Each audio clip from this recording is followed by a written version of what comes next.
De volta com o programa Opinião aqui pela sua TV Nova, TV Cultura. O melhor quando a gente debate um assunto é quando a gente tem visões diferentes, a gente aprende mais, porque cada um vai ter um posicionamento. Mas eu deixei uma pergunta no final do último bloco e vou trazê-la aqui à tona pelo seguinte: minha visão e minha opinião. Por isso que o nome desse programa é Opinião, porque cada um pode dar a sua opinião e expressar o que sente. Na minha opinião, a mulher consegue atingir muito mais rápido do que o homem as coisas. Por exemplo, ela amadurece muito mais cedo. O homem demora muito. Só para você ter uma ideia, a mulher nasce com 9 meses já quer andar. O homem passa de 1 ano e 2 meses, 1 ano e 3 meses. Para falar, às vezes antes de 1 ano ela está falando. O homem leva até 2 anos para começar a falar. Para namorar, normalmente ela já atina muito mais rápido. Tem até aquela música, né? Quando a menina enjoa da boneca, é sinal que o amor... O homem... Ora, eu tenho um filho adolescente de 15 anos, no mundo de hoje, que o amor dele é o tablet. É o videogame, né? É o brincadeira lá no FIFA. Os jogos, então, infelizmente, o homem é mais lento. A gente tem que entender isso. Então, quando a mulher vivia em casa, e a Edna falou sobre isso, ela tinha controle e domínio total sobre o lar, sobre a família, sobre o marido, sobre o que acontecia no dia a dia. De repente, surgiu um movimento que mudou completamente a trajetória dela. Ela passou, ao invés de ter uma jornada simples como era antigamente, ela agora tem jornada dupla e às vezes até tripla.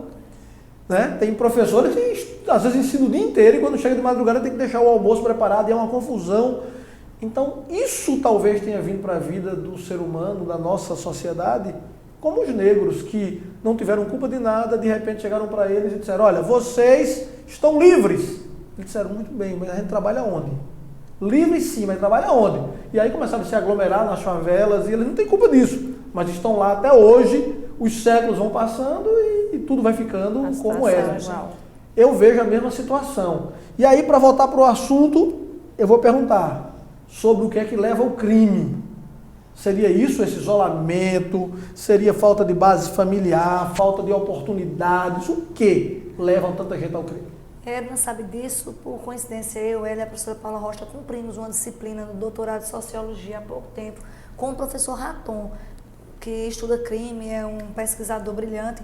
E tudo que você falou leva ao crime. Então, hoje tem uma escola chamada Escola de Chicago, que é... Com diversas teorias. Com diversas teorias que procuram mostrar onde o crime se origina. Então, como a gente está falando aqui de família e de fatores desregradores, na minha fala anterior, eu falei nesses freios inibitórios do direito, que começa aí. Primeiro freio, a família. Segundo, a religião. Terceiro, a escola. Aí eu te pergunto, e quem não tem família ou quem não tem uma base familiar estruturada? Aí já não tem família, tem Deus? Não, não tem Deus, porque não aprendeu a lidar com a ideia de uma religião ou de algo a seguir. Exatamente. E aí tem escola? Não, não teve acesso à escola, porque muitas vezes nem o Estado, ali naquela comunidade em que ele colocou, o deu acesso à escola. Tem política de lazer e desporto? Não tem. Então qual foi o freio que se criou? O freio de arrumação na vida dessa pessoa, para que ela aprenda a ponderar, porque nós somos produtos do meio. Então, se você não conhece valores, você não tem contato com representações sociais que façam com que você reproduza determinados valores positivos, você só vai reproduzir os valores negativos. A criança, o adolescente, ele é como uma bucha. Ele reproduz tudo aquilo que o cerca. Se eu convivo com cordialidade, com respeito ao próximo, com amabilidade, com amor, com atitudes cidadãs, de não jogar lixo no chão, de dar boa noite, boa tarde, de pedir a benção ao pai, é isso que eu vou reproduzir. Agora, quem nasce, cresce, desenvolve sem nenhum tipo de valor ao seu redor, não é culpa da criatura. Estou falando de total ausência de situação. Como é que se vai incutir na cabeça daquela pessoa determinados valores? Então, nós temos esse perfil de pessoa que segue para o mundo do crime, por esse desregramento de conduta, que vai ver, infelizmente, no crime a única alternativa para perder sua invisibilidade. E nós temos outros criminosos, viu? Que tiveram todos os freios do direito na sua vida, tiveram boa base familiar, tiveram boa educação e tiveram religião. E ainda assim, quando assumiram o cargo de prefeito, de vereador, de deputado, vão cometer crimes. Então, vejam que são os piores. Até porque... Deixa eu fazer uma pergunta aqui antes. Isso seria mais ou menos o efeito pitbull, que quando a gente cria um animal feroz e a família é amável, dócil, carinhosa, a tendência é a criança agarrar na orelha e sair puxando. Se adapta, e né? ele se arrastando. Se adapta. E o contrário disso, ele pula em cima. Até porque, assim, como a gente estava falando em teorias, a Escola de Chicago, ela tentou chegar a uma teoria geral do crime. E não conseguiu até hoje. Existem vários teóricos, várias teorias, inclusive a da atividades rotineiras, da vizinhança, de uma série de coisas, e não se chegou a uma teoria geral para o crime, até porque são vários tipos de crimes. Como a professora Perpétua falou, existem pessoas que tiveram toda essa criação, tiveram condições financeiras, econômicas, educacionais, uma família estruturada e, no entanto, chega a um cargo com boas condições, com excelente um salário subsídio excelente, no entanto, praticam crimes terríveis, né? Piores, às vezes, até, do que esses criminosos que estão hoje na penitenciária Juiz Plácido de Souza, que nós temos a maior dificuldade para conseguir que um senhor com mais de 70 anos, que tem uma saúde debilitada, uma doença grave, que são requisitos para que ele possa ter uma prisão domiciliar, não se consegue. Mas o político, hoje, ele está preso. E amanhã ele já está com prisão domiciliar. Eu até agora não consegui entender quais são os requisitos, porque a lei não permite esse tipo. Mas eu vou lhe dizer quais são os requisitos. Corta aí para eu poder falar aqui em off quais são os requisitos que se consegue para isso. Já ouviu falar na teoria da maldade? Então manda incluir esse lá na teoria lá de Chicago. A teoria da maldade é o seguinte, é que toda criança ela nasce com a índole má.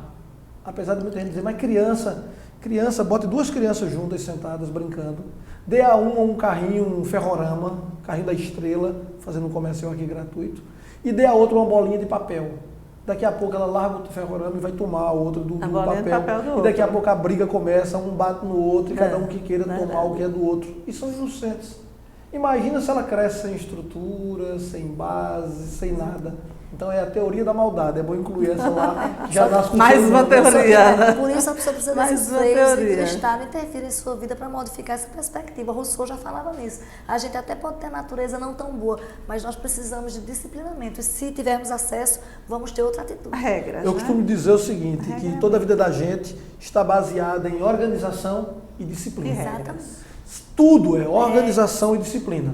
Se eu aprendo a ser organizado, eu, por tabela, já começo a aprender a ser também disciplinado. É um caminho que leva ao outro. E como você pode ver, a gente termina o programa muito rápido. Ele começa e termina rapidamente. Quando a gente pensa que vai começar a pegar fogo, a gente vê que chegou no final. Pega gás. Não é? Perpétua, muito obrigado mais uma vez pela sua participação. Edna, muito obrigada também por estar aqui com a gente. Vem outras vezes, né, Milena? Marca aí de novo para a gente falar de um tema tão atual e tão vibrante como esse. Então, cuide de sua criança, cuide de sua família, cuide dos seus entes queridos e lembre-se, aproveite a vida. Nós vamos agora falar um pouquinho sobre esportes. Vem aí Ayrton Souza com a pauta do jogo.